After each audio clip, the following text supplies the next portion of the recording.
que c'est mon petit livre rouge?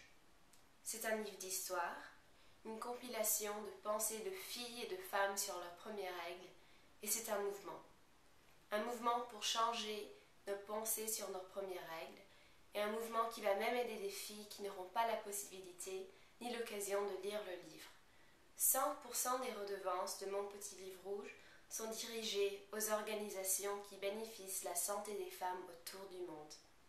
Voici la question que tout le monde veut savoir. Comment est-ce que ce livre a commencé et pourquoi est-ce que j'ai pris la décision de rassembler ces contes? Eh bien, en grande partie, la raison est reliée à la France.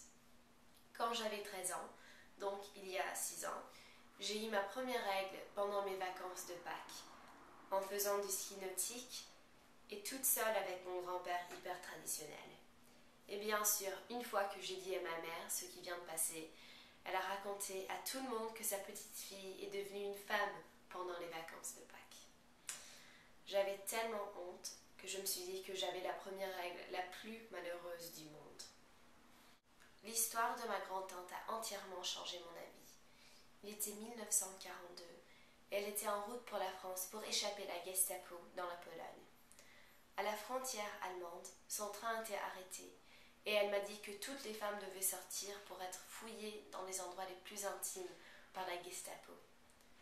Eh bien, ma grand-tante a eu sa première règle 2 minutes avant son tour d'y aller. Mais la partie la plus incroyable de ce conte, c'est qu'avant ce jour-là, elle n'avait jamais osé raconter cette histoire, même avec sa propre fille. Et quand j'ai entendu ça, eh ben, je me suis demandé s'il y avait des autres femmes avec des histoires aussi épuisantes et étonnantes, mais qui n'avaient jamais osé les partager. Donc, j'ai commencé à demander. J'ai demandé ma famille, mes amis, mes profs, des activistes, des écrivains. Et 5 ans après, on a mon petit livre rouge, qui n'est pas réellement petit, mais qui représente les voix de 92 femmes, parmi eux des féministes connues comme Gloria Steinem et des autres comme nous tous.